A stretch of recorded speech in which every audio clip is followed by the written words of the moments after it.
bilateral ties, say Wang. External Affairs Minister Jaishankar to visit UAE from January 27 to 29. IMEC, Gaza truce, strengthening ties are all in focus. US-Colombia showdown over deportations. Colombia backs down after Trump tariffs a threat. Indian origin Canada MP barred from PM race. Legitimacy of Canada PM race is under question, says Chandra Arya.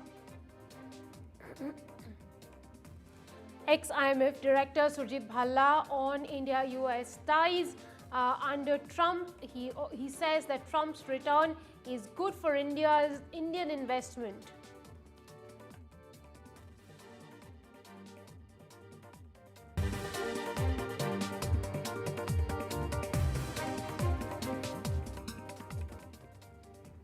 Hello and welcome, and here's the top story. In an effort to further restore ties, India's Foreign Secretary Vikram Misri is in Beijing, where he met Chinese Foreign Minister Wang with talks focusing on implementing the consensus on the Ladakh border issue, strengthening bilateral dialogue and enhancing political, economic and people-to-people relations.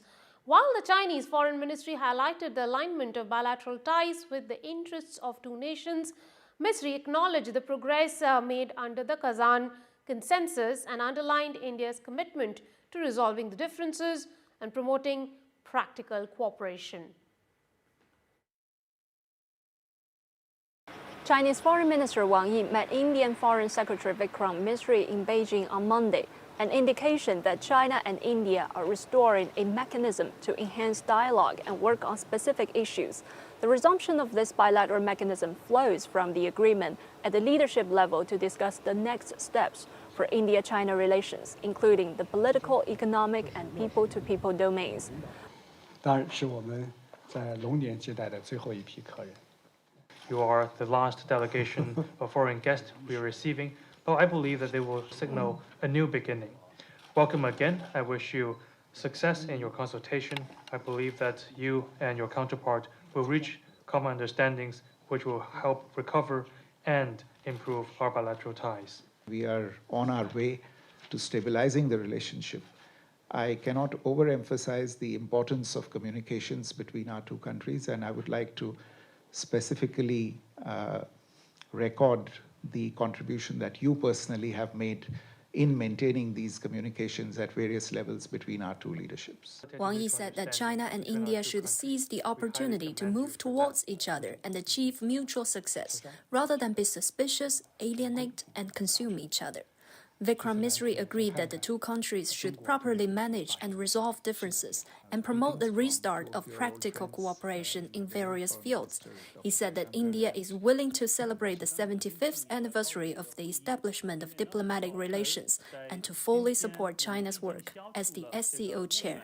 Data shows that China overtook the U.S. as India's top trading partner in the 2024 fiscal year, with the value of bilateral trade reaching over $118 billion. Liu Jiaxin from CGTN for NDTV in Beijing.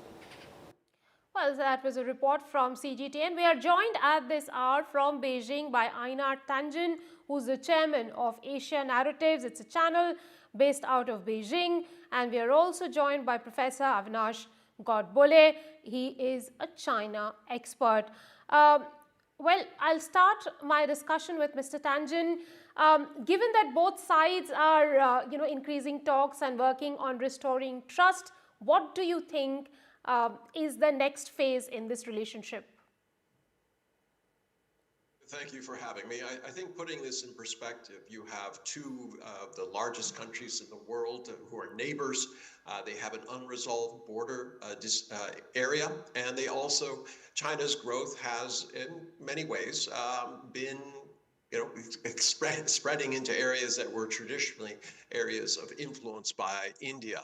So these neighbors have to come together if there's going to be an Asian century. And going next is trying to figure out exactly how each feels about the future. Economically, obviously, as you said in the report earlier, China has become the #1 trade partner for India, but it has to go both ways. And right now, India is looking for ways to increase its trade with China, and I think that has to be something that happens in the future, as well as settling this idea that they are rivals. There should be more cooperation. Mr. Godbole, Vikram Misri had been an ambassador to China.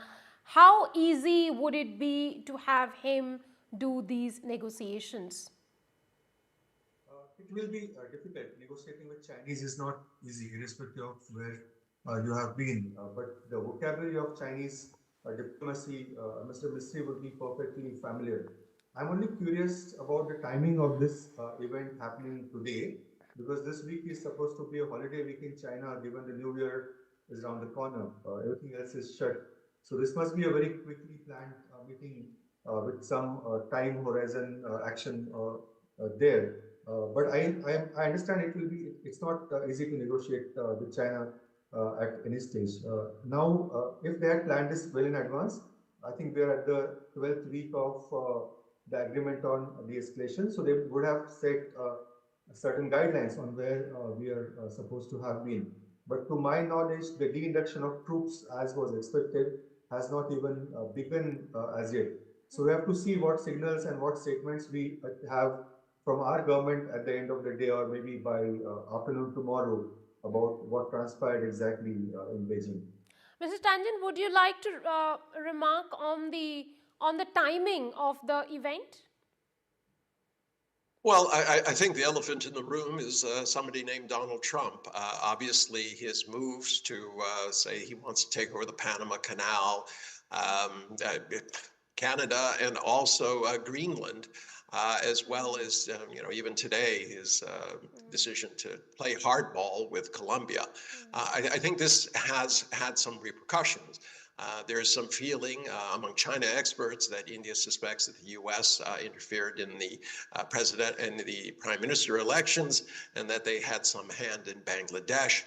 This has led to some bad feelings between Washington and New Delhi.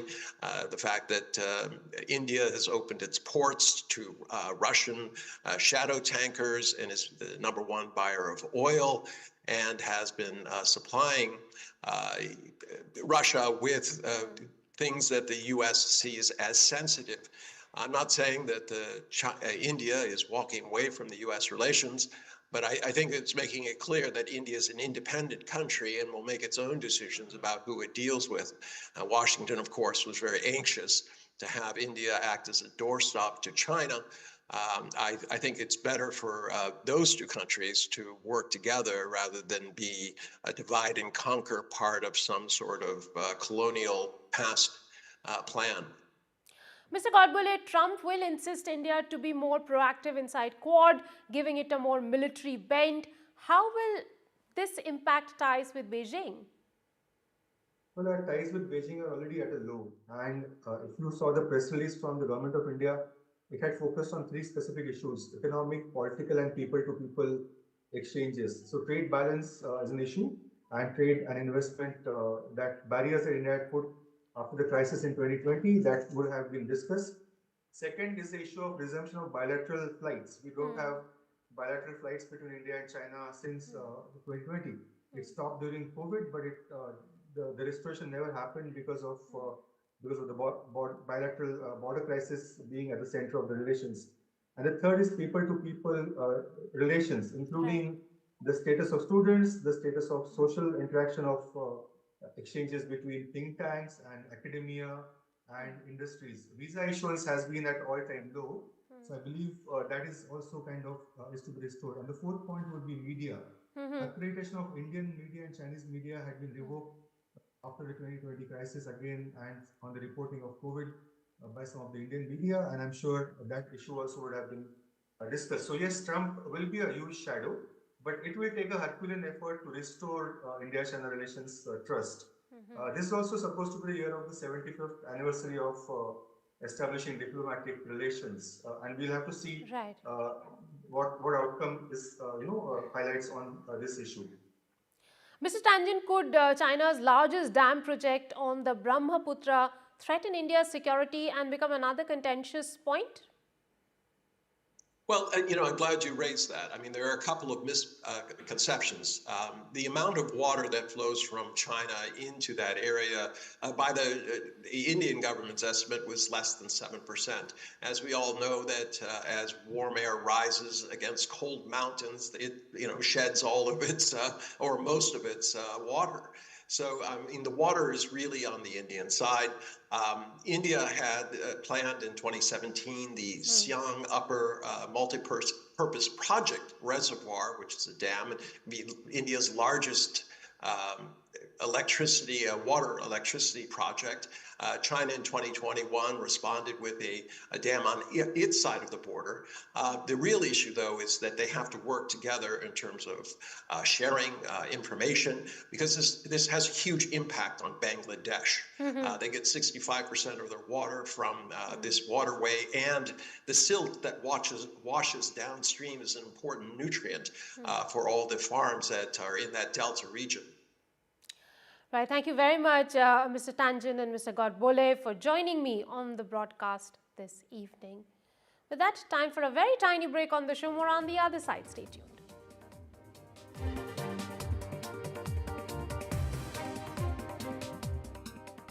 Love a good deal? Try free-to-play Deal or No Deal, only at Tombola. There's up to £1,000 to be won. Get that good deal feeling. Open for fun. If you're homeless, you're never safe. Tonight, too many young people like Kira will be at risk, right here on our streets. But you could help a young person find safety and begin a new future by sponsoring a room at Centrepoint. It's more than a room. You get real support and training to help you get your life back on track.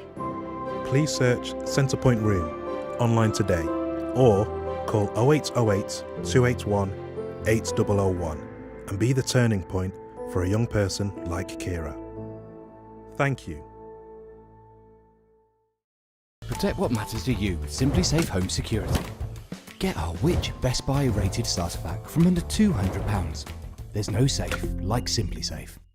No child should suffer the torture of trachoma, but so many are in pain right now. Nananga's lashes have turned inwards. They rip and tear away at his eyes. Pamelo's sight could be gone forever. He's just 3 years old. Kofanga screams for his mother. His eyes are so infected that he can't even see her. For so many children in the world's poorest countries, trachoma is torture. It's a painful infection often spread by flies, and it's destroying children's eyesight. But it could be stopped if you help today. By calling 0800 038 4926 and giving £1 a week to Sightsavers, you can help make sure children get the treatment they desperately need. You'll help us bring them the medicines and the care that can treat infections. And that means you'll be helping to save children from the torture of trachoma and a life of blindness. Please help us reach them. Call 0800 038 4926. Text C13 to 82727 or go online and give just £1 a week now.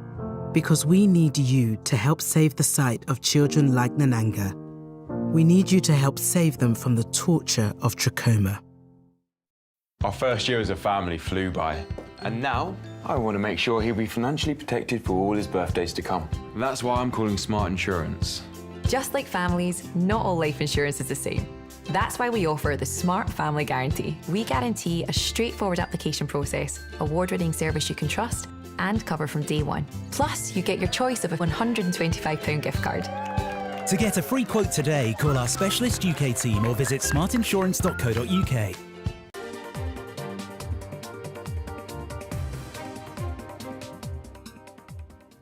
Pushing India's outreach to the Gulf, Foreign Minister Jaishankar began a 3-day visit to UAE to further enhance India's competitive strategic partnership with the influential Gulf nation. This will be Jaishankar's 11th visit to the nation since 2019 and comes weeks after the UAE Crown Prince visited New Delhi. During Jaishankar's trip, the two sides are also expected to review the situation in Gaza following the coming into force of the ceasefire deal between Israel and Hamas. I'm joined by my colleague Mohammad Ghazali for more on this story. Ghazali, what will be the focus of the visit of Mr. Jaishankar? See, right now the ultimate focus which appears to be during this trip would be the current ongoing situation in Middle East, particularly the ceasefire which has been achieved between Israel and Hamas in Gaza Strip, and the humanitarian situation there, because India is also one of the stakeholders which has been providing constant aid to not just Gaza Strip or people in Gaza Strip, but it also has been providing aid to people in Lebanon, with whom Israel had a ceasefire as well. So it appears now that in this particular situation, India will try to have an update on the ongoing situation in Gaza, because the stakeholders there are also discussing that how Gaza should be rebuilt. Mr. Trump has given a very, what the Arab leaders are calling a very outrageous plan, because Mr. Trump was quoted saying that perhaps he wants the residents of Gaza to either be shifted to Egypt or Jordan or any other Middle Eastern country. Indonesia was also under discussion, which the Arab countries have sort of rejected the plan. So Dr. Jaishankar being there will certainly be made aware of, or he will try to get to know things about the updated situation in Gaza. Besides that, UAE also happens to be one of our key partners in Middle East. It is also one of our largest trading partner. And more importantly, the IMEC corridor, the India, Middle East, Europe corridor, European corridor, which was an ambitious plan conceptualized during the G20 when it was held in India. UAE happens to be the first stop or first leg of that entire project, but it all came to a halt after October 7, 2023, when the war broke out between Hamas and Israel. And now perhaps since the ceasefire has been achieved in that region, India will also try to discuss that with UAE, because both are stakeholders of that project. That project has to start from India. India will also be involved in laying the largest rail network in that desert region in the Arab region there, and UAE being one of the first leg of the project. So all these developments are connected to each other, and that is what perhaps will be discussed when Dr. Jaishankar will be there for the next 3 days in UAE. Right, thank you very much, Ghazali, for getting us all those details. At this hour, I'm also joined by Dr. Shubhra Chaudhary, founder of Middle East Insights platform. Dr. Chaudhary, this is Jaishankar's 11th visit. Why is India constantly reaching out to the Middle East? India has to reach out to the Middle East, most of the countries. In fact, in UAE, we have 3.5 million diaspora, massive amount of remittance. At the same time, I agree with Ghazali sir in respect to IMEC, but I2, U2 and the emancipation of Abraham Accords are also in the line in terms of how Trump is going to further create financial, economic, social cohesion within the Middle East for Israel in the coming days. It is supposedly in talks that Trump will meet Benjamin Netanyahu, in the mid of February. Defense Secretary of US Pete Hegseth, he was the first call that he made after being sworn in was to Netanyahu. Now turning to why it is important for India. UAE is a partner for IMEC, but UAE is also a partner in the BRI. So from Middle East and the Indo-Pacific, India has to play a very, very delicate balance of maintaining the status quo, but at least at the same time having a dehyphenated approach towards its own foreign policy. Dr. Jaishankar, in his recent visit in Spain, mentioned that there are very few countries, which I completely agree with. There are very few countries in the world that can actually talk with both Iran and Israel, or talk with both Russia and Ukraine. That brings India to a very unique platform. At the same time, UAE is very dependent on us in terms of food security. Right. How will the regional stability impact relationships, and what kind of role is India expected to play in the region? India, normally it feels as if, that India is an outsider geographically. But if you look at the amount of soldiers that we have lost in UN peacekeeping missions, especially 2 of them just last month, in total 179 we have lost Indian Army men in UN peacekeeping forces. So that is one primary impact that India can have. India gives massive humanitarian aid to Gaza. Right. India is also very strongly, there are 85,000 Indian Jews in Israel. We have investments in the Haifa port.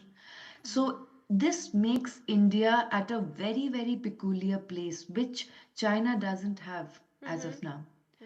To have a certain kind of reconciliation. Also, it must be understood that when Prime Minister Modi visited UAE in 2015, it was after 34 years when an Indian Prime Minister actually visited UAE. 34 years. So our foreign policy in the Gulf is very important. At the same time, we should have a look at Prime Minister Modi went to Kuwait. Now, Kuwait and UAE are having very strong bilateral dialogues. In fact, February 3rd is designated as in Kuwait UAE Day. That is very important if you look at the trail of the visits that we are doing. At the same time, Paytm is also looking to start off in UAE, in Singapore. Recently, we also had 40 Indian women entrepreneurs receiving training in UAE. And Dr. Jaishankar is going to speak at Abu Dhabi at the Raisina Hill Dialogues. There's a massive leverage that India has in terms of the non-aligned, yet a multi-vector approach that we can adopt. And most of the Middle East countries cannot ignore it anyway. Right. Thank you very much for getting us all those details. We'll, of course, closely track the region with you. After a fiery showdown, the US and Colombia walked away from the brink of a trade war after the White House said the South American nation had agreed to accept military aircraft carrying deported migrants. US President Donald Trump had threatened tariffs and sanctions to Colombia to punish it for earlier refusing to accept military flights carrying deportees as part of his sweeping immigration crackdown. Take a look at this report to understand why Trump's opening move should worry Washington's allies and enemies alike.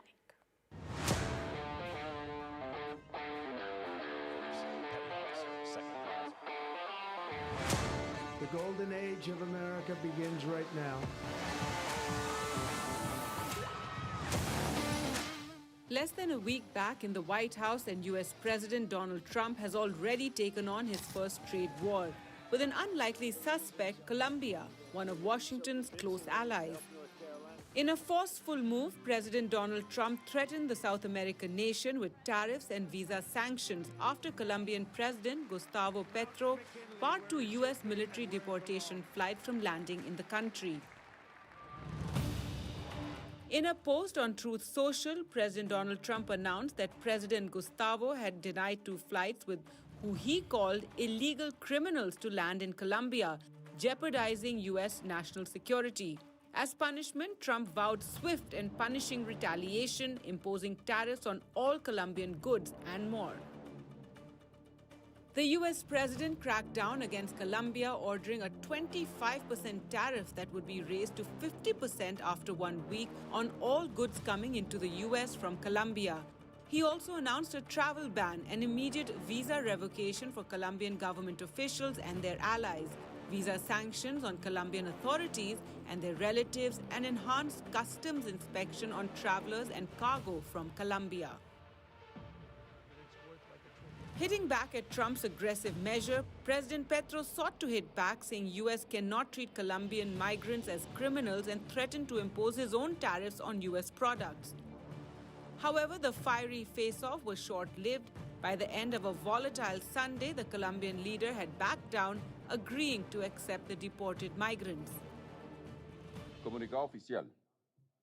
El gobierno de Colombia informa que hemos superado el impasse con el gobierno de los Estados Unidos, recibiendo a los colombianos y a las colombianas que retornen en condición de deportados, garantizándoles las condiciones dignas como ciudadanos sujetos de derecho.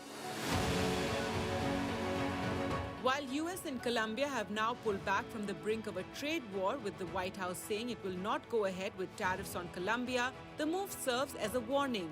If you don't cooperate with the US, the consequences will be severe. US allies and adversaries alike must be prepared because from the looks of it, this is just Trump's opening move. With Disha Bagchi, Gargi Rawat for NDTV World. Time for a very tiny break on the show. More on the other side. Stay tuned.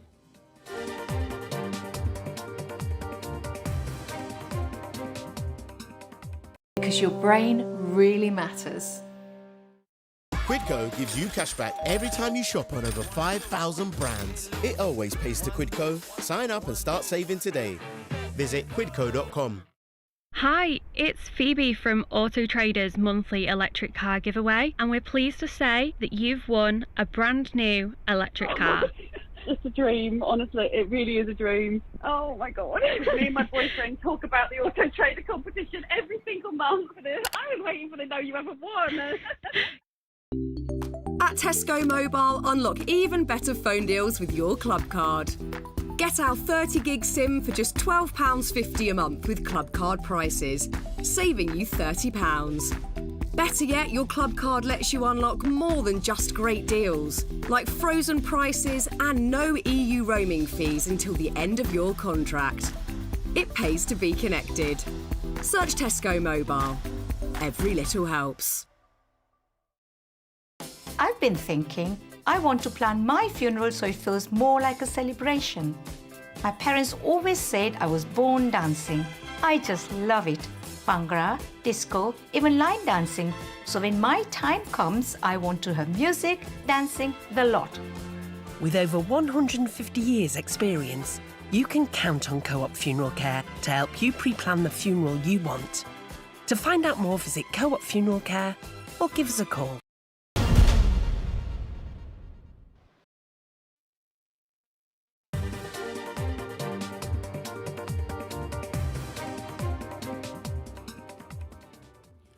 Welcome back. Indo-Canadian MP Chandra Arya has been barred from participating in the race to select the next leader of the ruling Liberal Party. In the wake of the communication from the party, the three-term MP said the decision raised questions about the legitimacy of the leadership race. In fact, Arya was aiming to run to be the next Prime Minister of Canada after PM Justin Trudeau announced his decision to resign.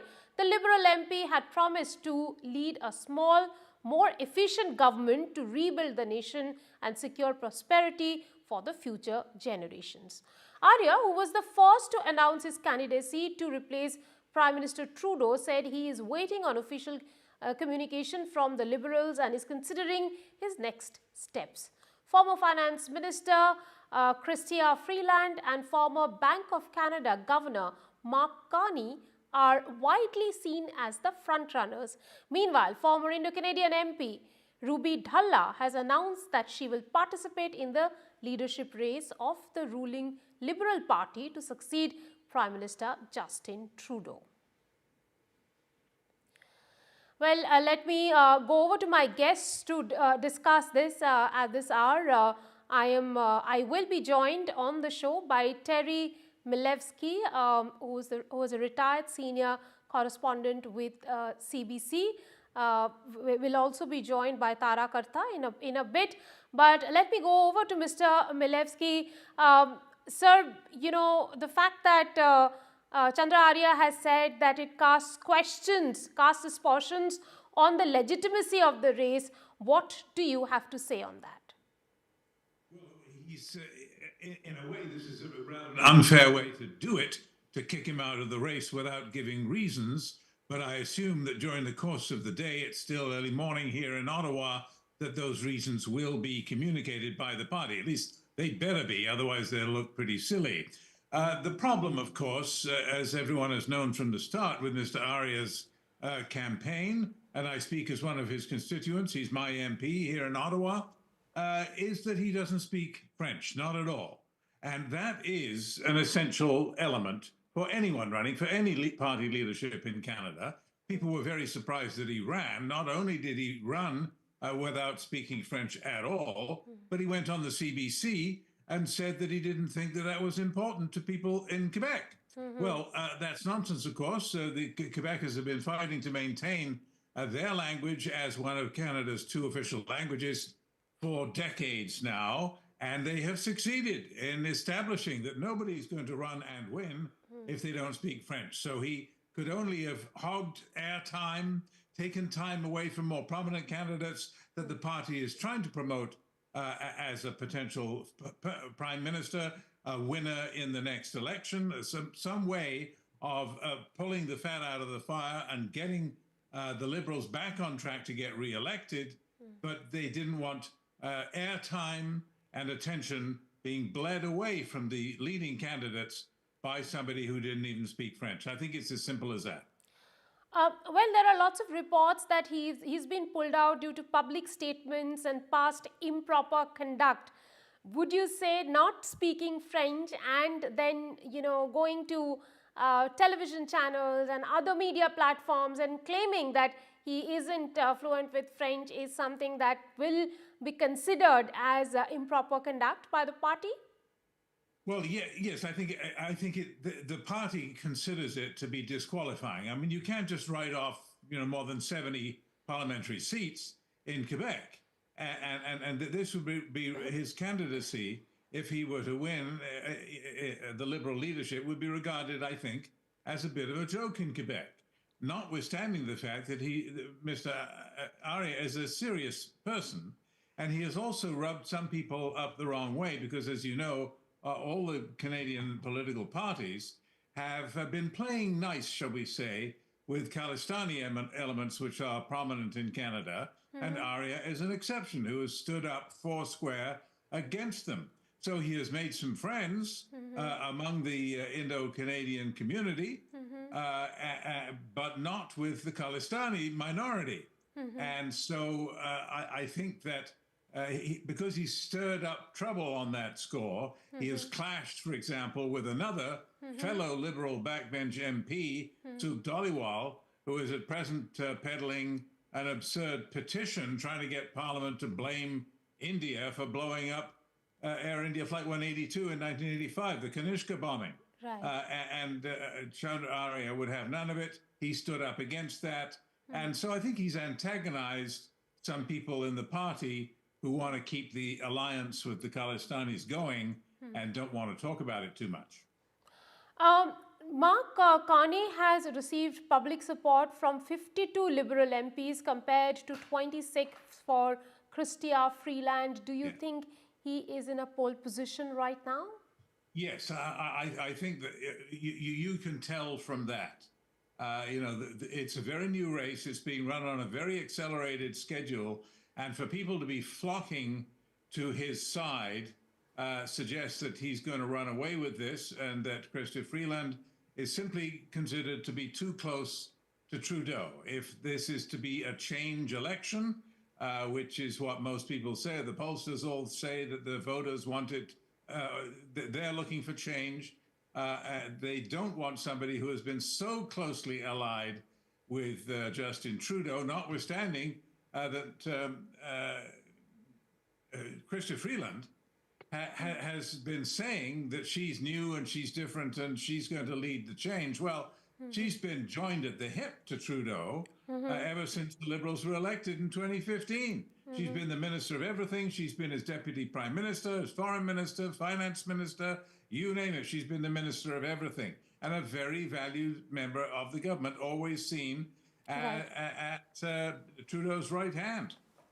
So people don't want that. They want to turn from that. So they want an outsider, and Carney is running as a real outsider, not a fake one. Mr. Milevsky, do you think Ruby Dhalla can shake up the Canada PM's race? I doubt it. I think that she's looking for attention, as Mr. Arya was, as politicians do. A lot of people do run in order to get some face time on TV. Backbench members of Parliament or former members of Parliament don't get much attention, and this is one way to do it. And that's one reason why the party has said no to Mr. Arya, poor fellow. As I said at the beginning, it's not necessarily fair, but who said politics has to be fair? I think Ruby Dhalla is certainly a credible candidate, but I think that she's going to be in it mainly to position herself for the next election. Mr. Milevsky, I barely have time for one last question. Let me ask you, is Donald Trump's tariff threats shaping this race for Prime Minister's office? To some degree, yes. There's no doubt about it, because all of the parties are seized with this. What are we going to do? This could devastate the Canadian economy if he goes all the way. And even those who say, no, it's just about, this is typical Trump. His bark is worse than his bite, and he's not going to go all the way, and he'll only beat us up a little instead of a lot. So what they're looking for is a firm stand. Canadians are pretty well united, the polls say, around the idea, which all the candidates espouse, that we've got to retaliate with dollar-for-dollar tariffs, aiming to hit the Americans where it hurts, in districts where Mr. Trump's donors and supporters and cabinet members live, to make sure they feel the pain, because a lot of the pain from these tariffs is going to fall on the Americans. And what kind of ties will really India be looking to have with Canada when its new Prime Minister comes in? Well, I think there's room for a cooling of tensions between India and Canada. I think there's room now, taking the Modi-Trudeau, there you see them pretending to be getting along when you and I both know they didn't get along one bit. The absence of Trudeau is certainly going to lower the temperature. I don't think it means that there's going to be a solution. I don't think it means that Canada is going to withdraw, even if it could.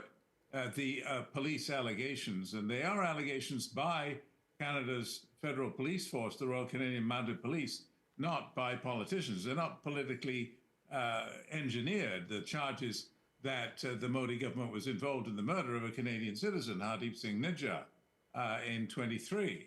I don't think that's going to disappear, but I do think the two sides may find a way to talk again and perhaps to restore, to some degree, their diplomatic relations. I hope so. And then that way lies a way forward to perhaps a negotiated solution. Also, given that Canada has a very large expat Indian community, what kind of favors would India, the government of India, be looking for or expecting from the new Canadian government for them? Well, the Indian side, let's face it, has been asking for decades now, for at least 40 years since I've been covering this story. They've been asking for Canada, and the US for that matter, and the UK, but mainly Canada, to take seriously India's national security concerns.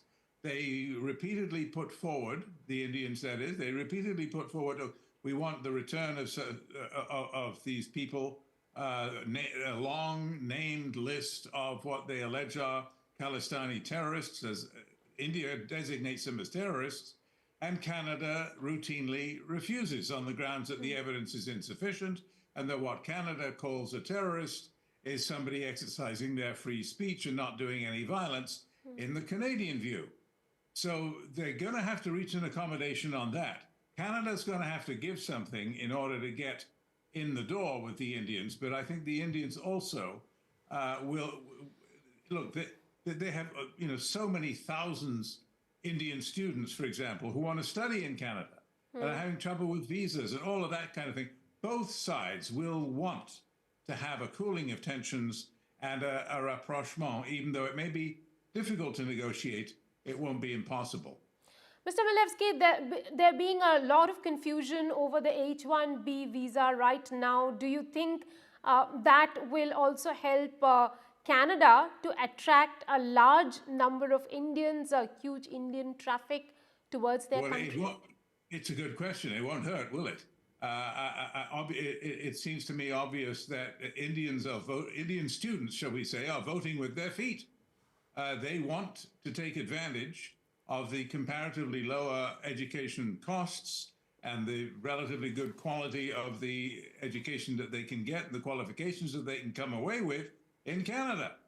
And both sides India wants those well-educated engineers and scientists to come back from, say, learning at one of the best tech schools, a university in Waterloo in Ontario, They want those people to come back to India, and those that stay in Canada and work here, Canada's glad to have them.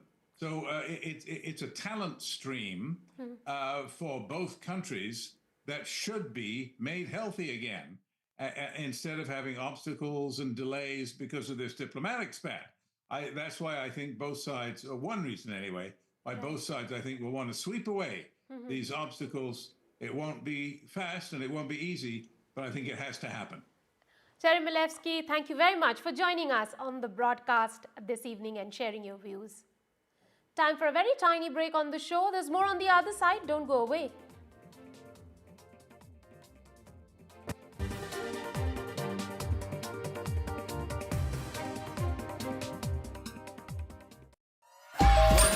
Sign up and start saving with Quidco today.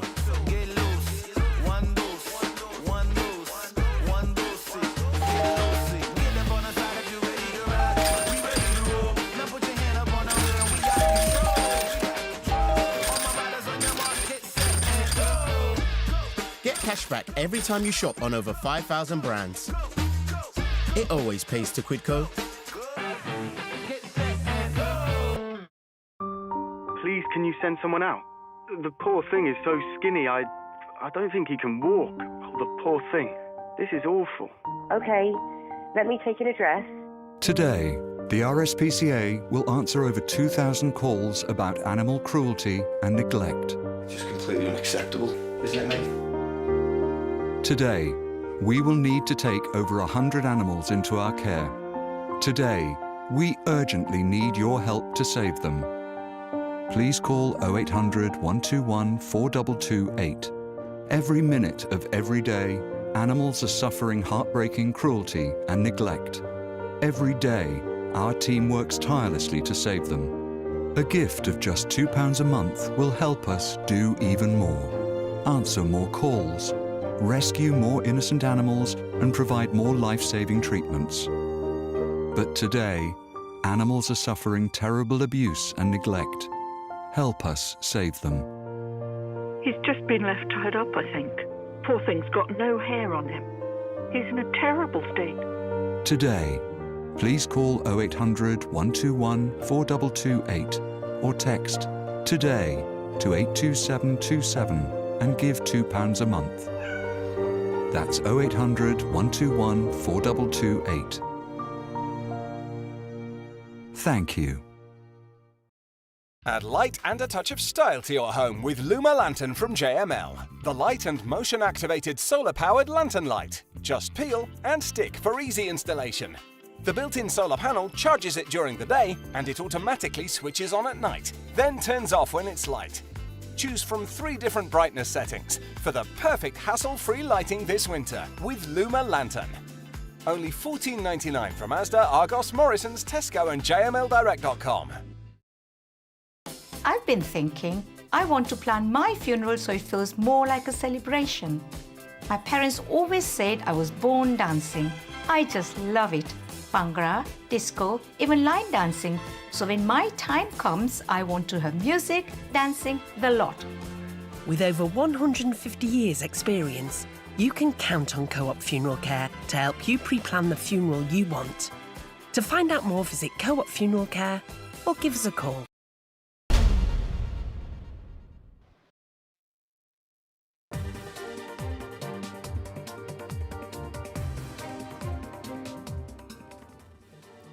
Welcome back. Tens of thousands of Palestinians streamed into the most heavily destroyed part of the Gaza Strip on Monday as Israel lifted its closure of the north for the first time since the early weeks of the 15-month war with Hamas, in accordance with a fragile ceasefire. Under the ceasefire agreement, they were allowed to enter via 2 north-south highways crossing the Netzarim corridor, an Israeli military zone. The opening was delayed for 2 days over a dispute between Hamas and Israel, which said the militant group had changed the order of the hostages it released in exchange for hundreds of Palestinian prisoners. I'm joined by Melissa Weiss, Executive Editor at Jewish Insider, for more on the story. Melissa, this is a pretty significant moment for the Palestinians to cross over through the northern border. A part, it seems, have been heavily destroyed, isn't it?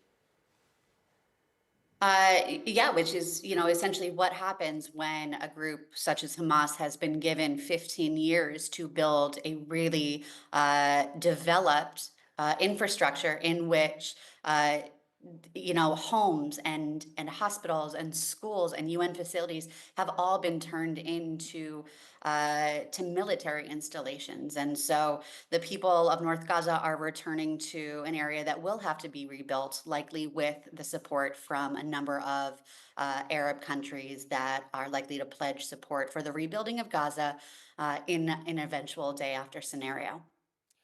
Melissa, we are playing out those pictures of migration right now. Seems thousands and thousands of people are crossing over. Where are they going? Where are they going to stay? It's a very good question, and it is something for the all of the different countries that are going to be playing a role in the day after to figure out. It is likely that they will not be staying in the long term in this area until there is housing, until there are structures that are being built. Some are returning to their homes to retrieve their belongings. Others will go and set up temporary shelters. So the rebuilding will take quite a long time. And remember, the war is not over. This is a temporary ceasefire in the hope that we are eventually getting to the end of this war, but the war is not over. And what does it really mean that the Israeli forces are still in that territory that we are seeing right now, hundreds and thousands of Palestinians returning home? It means that we are in phase one of a three-phase deal. As a part of phase one, the Israeli military is not fully withdrawing from Gaza. Remember, this takes goodwill on both sides, and what we've seen repeatedly over the last week and a half is that Hamas has violated the terms of the agreement. First, in not providing the hostages who were supposed to be released per the terms of the deal, and now in not providing a list of who is alive and who is dead to the Israeli authorities. The ball is really in Hamas's court. If they want this war to end, like the Palestinians do, like many Israelis do, they can abide by the terms of the agreement. Mm-hmm. Melissa, it's an interesting phase in the history of the world and the history of the region, because often we talk about migration. What we are seeing is reverse migration, but they are going back to an area they are not sure of making a future in.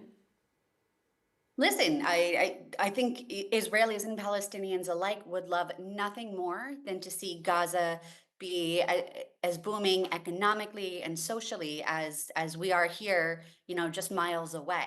There's no reason that the shores of the Gaza Strip cannot look like the shores of Israel, cannot look like Tel Aviv, cannot look like Herzliya, cannot look like major Israeli cities. There's enormous opportunity for this enclave that is on the coast of the Mediterranean Sea. There is so much opportunity here. The question really comes down to what future do the Palestinians want for themselves?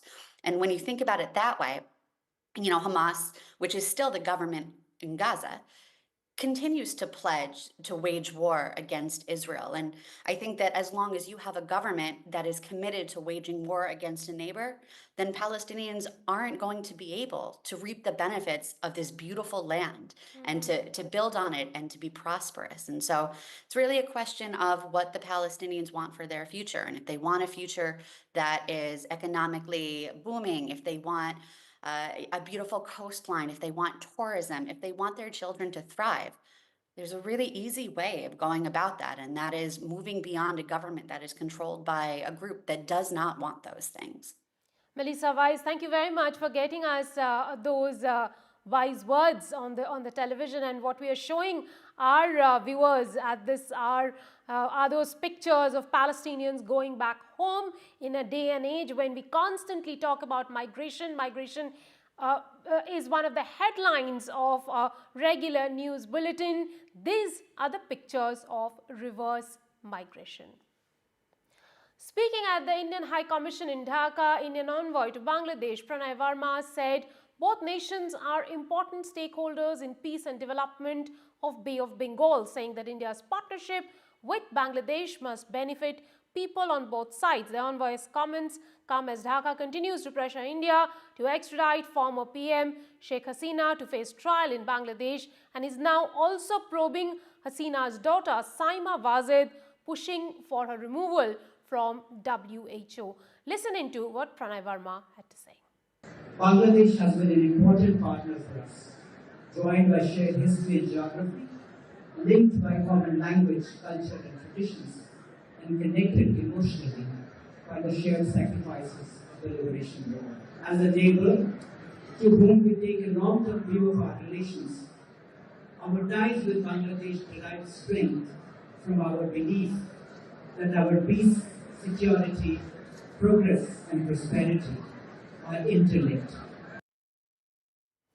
With US President Donald Trump back in the White House, India is focused on Washington's next moves. NDTV's Gauri Dwivedi spoke to former IMF Director Surjit Bhalla on where India-US ties are headed under Trump 2.0. Listen in. How do you see the US-India business relationship given Donald Trump is now in power? He's known for striking deals. He has a very favorable view of India. Where do you see that going, and what kind of a transformation it could mean from an economic point of view for India?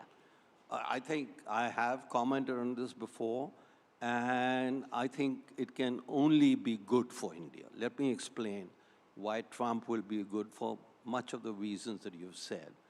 Is that he's transactional. We are transactional. India is transactional. Every country is transactional. And this will, it's not that Trump has ideas to increase India's growth rate, to increase India's investment, to better India's infrastructure. Okay? He doesn't.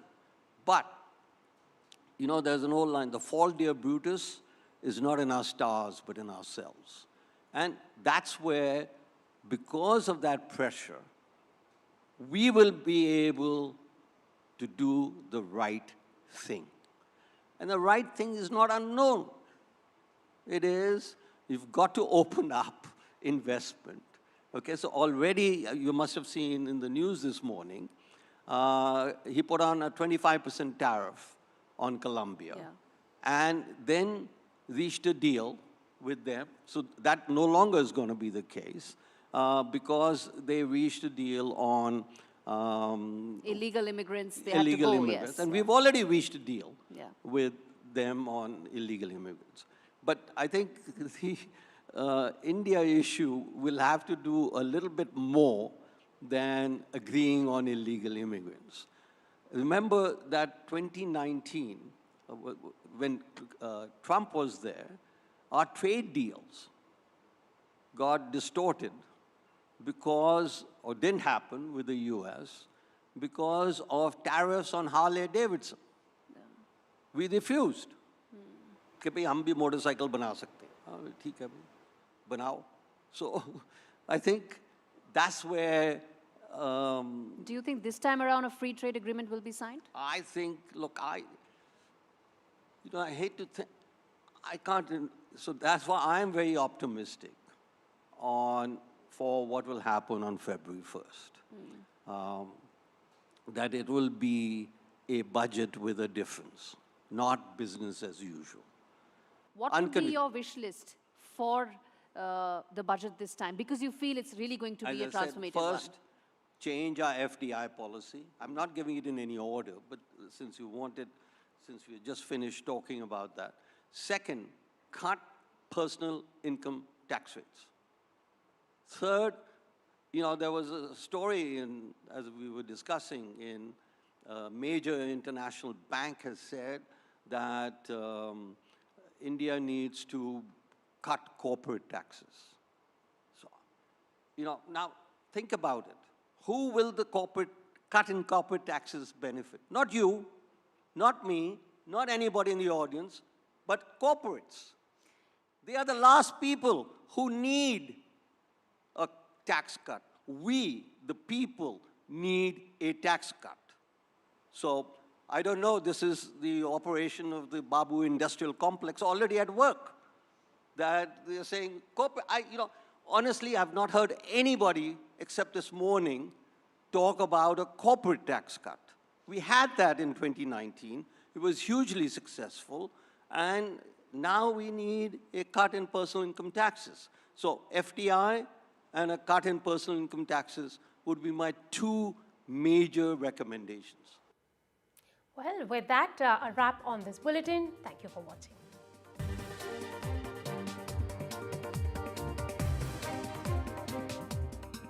In today's interconnected world, India's voice is more crucial than ever. When India speaks, the world listens. At NDTV World, we are that voice. What they don't tell you about your best years, because your brain really matters. Quidco gives you cashback every time you shop on over 5,000 brands. It always pays to Quidco. Sign up and start saving today. Visit quidco.com. Hi, it's Phoebe from Auto Trader's monthly electric car giveaway, and we're pleased to say that you've won a brand new electric car. It's a dream, honestly, it really is a dream. Oh my God. Me and my boyfriend talk about the Auto Trader competition every single month. I was waiting for the know you ever won. At Tesco Mobile, unlock even better phone deals with your club card. Get our 30 gig SIM for just £12.50 a month with club card prices, saving you £30. Better yet, your club card lets you unlock more than just great deals, like frozen prices and no EU roaming fees until the end of your contract. It pays to be connected. Search Tesco Mobile. Every little helps. Poor pet. Just shows you never know what's going to happen. That's why I'm looking into smart family life insurance. Just like families, not all life insurance is the same. That's why we offer the Smart Family Guarantee. We guarantee a straightforward application process, award-winning service you can trust, and cover from day one. Plus, you get your choice of £125 gift card. To get a free quote today, call our specialist UK team or visit smartinsurance.co.uk.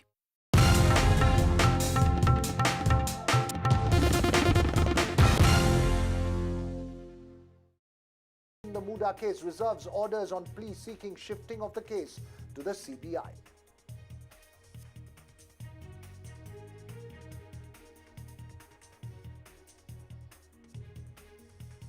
Revanth Reddy joins Stalin and Pinarayi Vijayan in opposing the UGC draft guidelines. Writes to Southern Chief Minister, says he will speak to his AP counterpart Chandrababu Naidu to join the other southern states.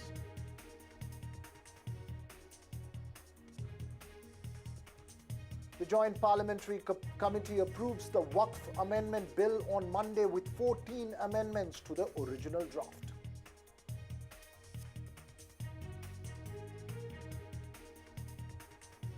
A red day for the markets. The Sensex is down over 800 points, Nifty below 22,850 as all sectors take a hit today on weak cues, poor earnings and FPI outflows.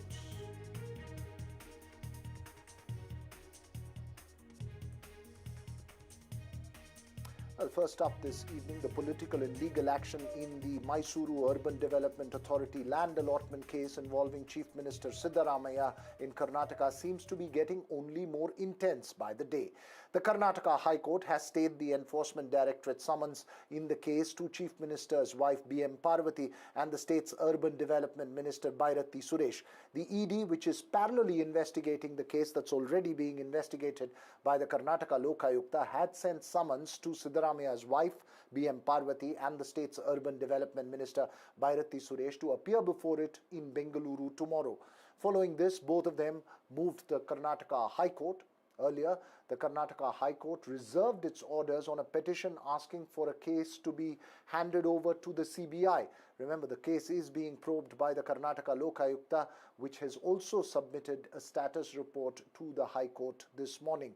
While the petitioners seeking a CBI probe claimed that the Lokayukta was under the control of the state government, the Chief Minister's Council made a counter-argument that the same logic can be applied to the CBI being under the control of the centre. The Congress has categorically alleged that the ED's actions in the case and the allegations themselves are completely politically motivated. I'm telling you, any two institutions can't do it on a same issue. There are various judgments. In ನನ್ನ ಕೇಸಲ್ಲೂ CBI ಅದೇ ಮಾಡ್ತಾ ಇತ್ತು, EDನೂ ಅದೇ ಮಾಡ್ತಾ ಇತ್ತು. ಎರಡು ಆ ರೀತಿ ಮಾಡಕ್ಕೆ ಬರುವುದಿಲ್ಲ ಅಂತ ಕೆಲವು ಜಜ್ಮೆಂಟ್ಸ್ ಇದೆ. ಆ ಜಜ್ಮೆಂಟ್ಸ್ನ ನಾನು ನನ್ನ ಕೇಸಲ್ಲಿ ಈಗಾಗಲೇ ನಾನು ಫೈಲ್ ಮಾಡಿದ್ದೀನಿ. This is our stand is very clear. This is all political witch hunting.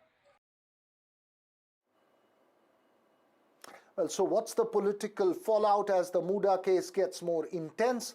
Is that ED action politically motivated or just part of